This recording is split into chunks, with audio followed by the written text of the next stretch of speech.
Bandeko, bonjour. Bonjour. Il faut savoir que l'heure est assez grave. Il faut arrêter M. Kamere. M. Kamere a préparé et comme on a 2028. Bandeko. A rallié toute l'opposition. Il faut voyer bas. M. Kamere a obenga Jean-Marc Kabunda. M. Kamere a obenga Délice Sanga. Pour ça, ça a déjà dit l'ensemble. A obenga Martin Fayoulou. A obenga bayo opposition presque nyonso. Pour na ko rallier bango na simanae. Pour lelo a promettre bango ba siège, ba poste. Oyo ye aye a lobby ke a kozwa comment je suis comme président de la République en 2028 a remplacé Félix Antoine Tshisekedi Tshilombo. C'est ça que Kamere est en train de tramer. Kamere a vendu une assemblée nationale pour Nanini à Zombongo pour asala battre campagne électorale pour lelo à dribbler président Félix Tshisekedi. Une chose que Kamere ne sait pas, que ba étranger ba otika la jamais kokoma président na Kachamboka na biso et que constitution est ko changer et loko Kamere azoye baté yangwana. Yango bomoni makelele nyo surtout Kamere za ko sala. Mais je crois qu'on a remis les pendules à l'heure de M. Kagame. Andeko, beaucoup découvrir, comment dirais-je, voice moko, bilomo boyoka, du début jusqu'à la fin, après Torokata. Natiki binomoko boyoka. Voilà. Sur ce, boyoka, pour se retrouver à la fin. Comme promis, aujourd'hui, je vais vous parler de l'explication de cette lettre du président de l'Assemblée nationale, le professeur Évariste Bochab, la lettre du 27 septembre 2010 adressée au président de la République, Joseph Kabila. C'est un document hautement politique. Quel était l'objet de cette lettre? Je cite, concerne l'implantation de Hutu à Chabunda, dans le territoire de Chabunda. Que dit la lettre? Je vais vous la lire rapidement.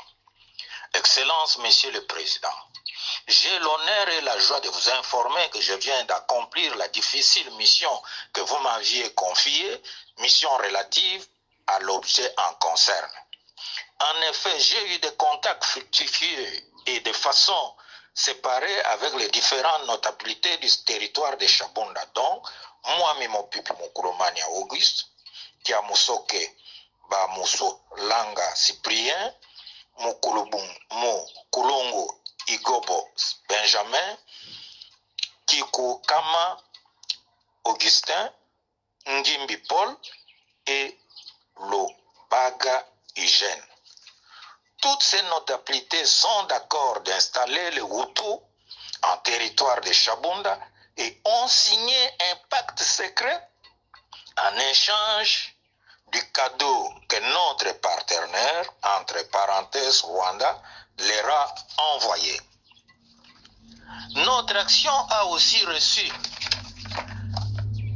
la promesse d'être soutenue par tous les bâtis du Sud Kivu comme le gouverneur Jisambo, Basengezi Kantitima, Bahati Lukwebo et Kamere Vital, ces derniers étant d'ailleurs Hutu d'origine. La lettre conclut, mes respects avec tous les honneurs que je vous dois, signé Évariste Bochab. Maintenant, l'explication. Les notabilités de Sud Kivu ont reçu des cadeaux venant du Rwanda, de Paul Kagame, des sommes énormes d'argent. Et ces gens ont accepté d'installer les Hutus dans le territoire de Chabunda. Ces Hutus venaient d'où? Du Rwanda ou de l'est du pays en repoussant vers l'intérieur du pays en regardant la position de Chabunda. À leur place, vous vous imaginez, on voulait mettre qui? Installer les Tutsis rwandais. D'où l'extermination de tous les Congolais, considérés comme des Hutus par les Rwandais, que ce soit les Hutus rwandais ou congolais. C'est là dans le but de la balkanisation de notre pays. Non seulement ces notabilités ont reçu les cadeaux du Rwanda, mais ils ont été nommés par le président Joseph Kabila au poste lucratif de l'État. Je vous donne quelques exemples. Après cela, moi, Mimo Pipi a été nommé ministre de la Santé. Mukulungu Benjamin a été nommé PCA à la régie de voies fluviales. Et les autres, les Mlamsongo, le PCA, celui-là qui était même anti-rwandais, a été corrompu. Il était avec moi à l'Assemblée, il me disait toujours, ah, c'est Rwandais qui nous font. Mais il a été corrompu avec l'argent, comme je vous avais dit. Jisambo, Basengesi, Bahati et Kamere étaient déjà dans des postes énormes et lucratifs. Vous voyez comment le régime de Joseph Kabila et le président Kagame, tous rwandais, ont mis la corruption dans notre pays, dans les chefs même de nos compatriotes. Tous ces gens qui étaient dans cette lettre, mais on peut le dire que ce sont des traîtres. Pendant la transition 2003-2006, l'honorable Tagoya de Chabunda nous alertait souvent de cette histoire que Chabunda est inondé, les Tutsis arrivent et tout cela. Les gens le prenaient comme un détracté, pourtant c'était la vérité. À la fin de la lettre de l'honorable Bouchab, qu'est-ce qu'il dit? Je cite concernant Kamere, ce dernier étant d'ailleurs Hutu d'origine. Mais c'est une diversion, c'est une contre-vérité. Pourquoi?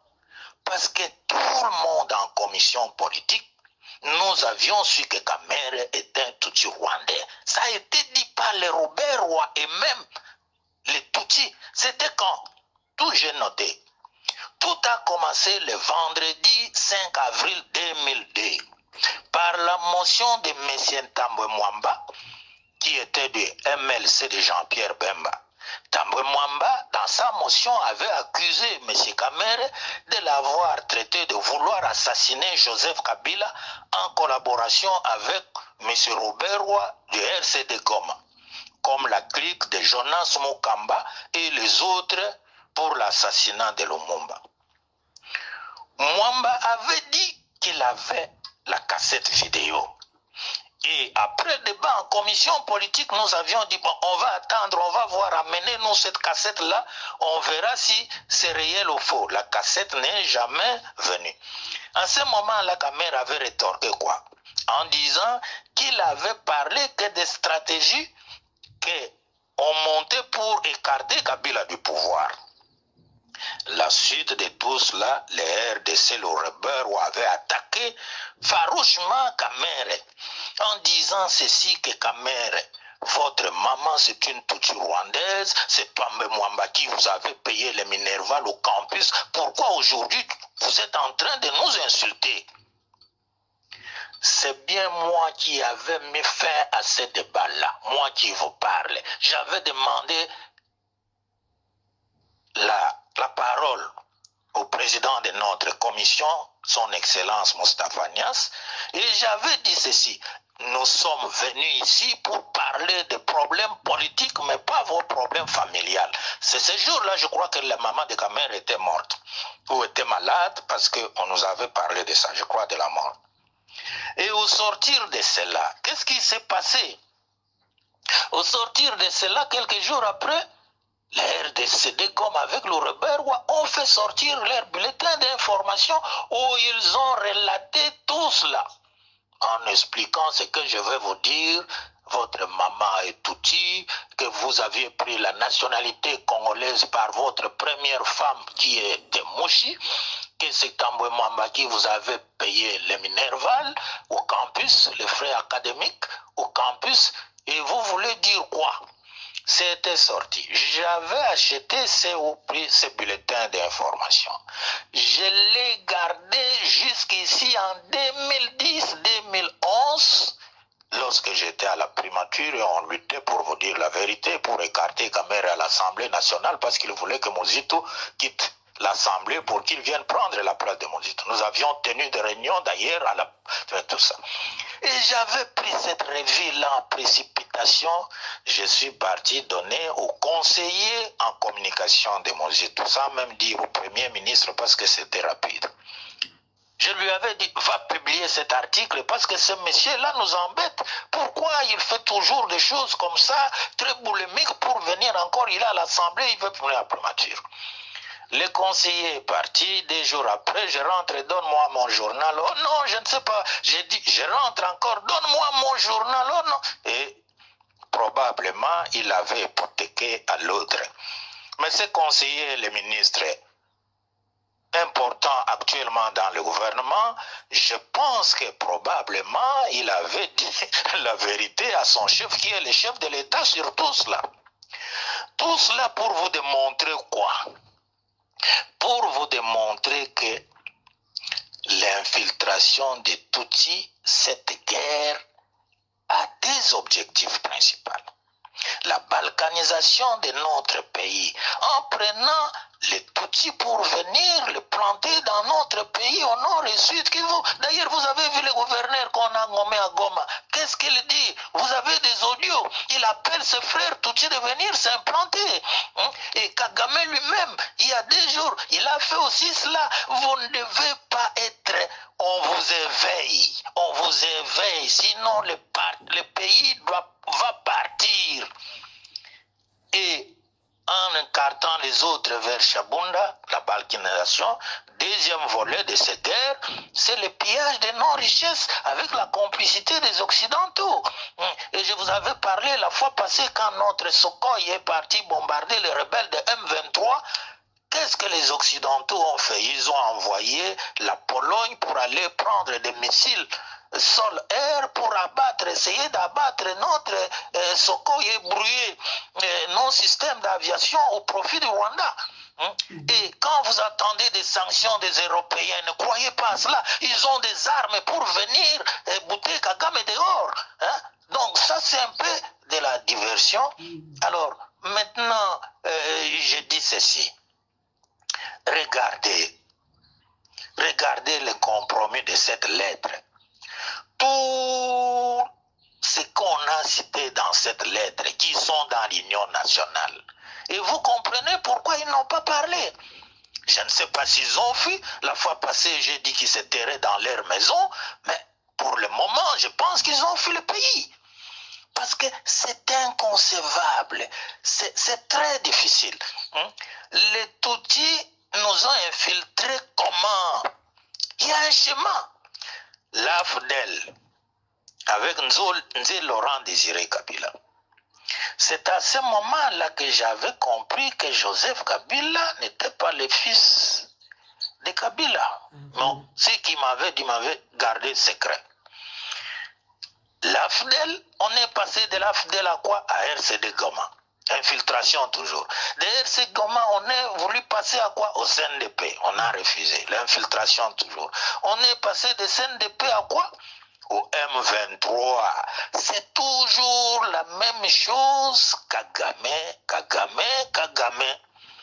Et tout cela dans les mêmes objectifs. Le problème, c'était quoi? Nous étions tous bernés par les changements de la nationalité de Joseph Kabila, que notre ami là, de Katanga a bien dit qu'il avait commis l'erreur. Et nous étions tous trompés. Le maman Omatuko, le vieux Mwando Timba, même le Kyongo Okomwanza a eu beaucoup d'entretiens avec moi. Même les patriarches Jizenga, même les professeurs Samba Kaputu, Katumbe Mwanke, les grands professeurs comme Théophile Bemba ont été bernés. Même moi aussi, à un certain moment, quand j'ai dit, mais on m'avait dit ceci, mais tous ces gens ici, j'avais aussi un peu changé jusqu'à maintenant que les vérités commencent à sortir. Les vérités commencent à sortir. C'est pourquoi je vous dis, mes chers compatriotes, il faut soutenir le président Tshisekedi et le président Jean-Pierre Bemba. Nous avons ici 2 camps. Il y a le cas de la patrie ou la mort que nous sommes, que le président Tchichi, Jean-Pierre Bemba et tout ce que j'ai dit de rejoindre le président Tshisekedi et le camp de la mort, de la guerre et de la mort tout court. La mort, ce sont des Tutsis qui viennent nous tuer pour prendre 15 millions de morts, mes chers frères. 15 millions de morts. Et on commence à implanter les Tutsis là-bas. Voilà cette lettre, l'objectif c'était cela. Bon, je suis toujours votre lumière, hein? Il y a beaucoup de choses à dire dans ce pays. Je vous éveille, les jeunes, les politiques et tout cela, par des vérités avec des documents concrets. Hein? Donc, où notre pays va partir, où on suit ces gens-là que je viens de citer pour essayer un peu de lutter. Je ne veux pas m'éterniser, il y a beaucoup de choses. Nos amis les Tutsis, nous ne sommes pas contre tous les Tutsis, mais les politiques là qui nous embêtent, qui veulent prendre notre pays. Hein? À Sun City, j'avais dit au RCD Goma, en commission politique, j'ai dit Robert Roy, si vous êtes des vrais Congolais, pourquoi vous voulez toujours ce côté de Miniembo et de quoi? Venez chez moi là, à Idiofa, il y a de l'espace, vous allez rester là-bas, si vous êtes des vrais Congolais. Ah! Regardez ce qui arrive à Idiofa. Vous quittez Idiofa, plus de 40 kilomètres. Un autre frère qu'on croyait le nôtre, pourtant il est Tutsi, il a vendu tous ces hectares de terre, presque 40 kilomètres. À qui? À un Américain, Jorgen, qui est pro-Tutsi. Pour en faire quoi? Non. Si vous ne rejoignez pas le président Tshisekedi et Jean-Pierre Bemba et les autres qui luttent pour la patrie, notre pays va partir comme ça. Regardez Kingakati. Kingakati, c'est quoi? C'est le délit d'initié. Pour les juristes qui connaissent le délit d'initié, nous avons vu ça en France avec les frères de Mitterrand, avec Jacques Perrin. Mais le délit d'initié est puni de haute trahison. Un président qui connaît qu'à cet endroit, il y a du pétrole, il y a du gaz et tout ça, il va acheter tout cela pour son compte. Mais c'est quoi? C'est quoi? C'est le délit d'initié. Ça, on ne peut pas souhaiter cela. Ce n'est pas bon. Il y a des choses qu'il faut faire dans ce pays-ci. Sinon, je vous le dis, mes chers frères, notre patrie va partir, nos terres vont partir et nos enfants vont regretter. Regardez ce qui se passe à l'est du pays. Est-ce que vous avez le rideau de fer sur le dos ou quoi? Certains intellectuels, certains hommes politiques, c'est vrai, ceux qui ont bénéficié dans notre pays par les Kamere, les Kabila, les Katumbi, tout ça, quand nous tenons de tels langages, ils nous prennent comme des adversaires, comme des ennemis. Mais revenez, mettez le pied sur terre. Et croyez à la vérité historique. Merci beaucoup. C'est votre AWWG, l'honorable Awong Awong. Merci. Voilà. Donc, Boyo Kibino Moko, vérité et Kaka, vérité, c'est très important.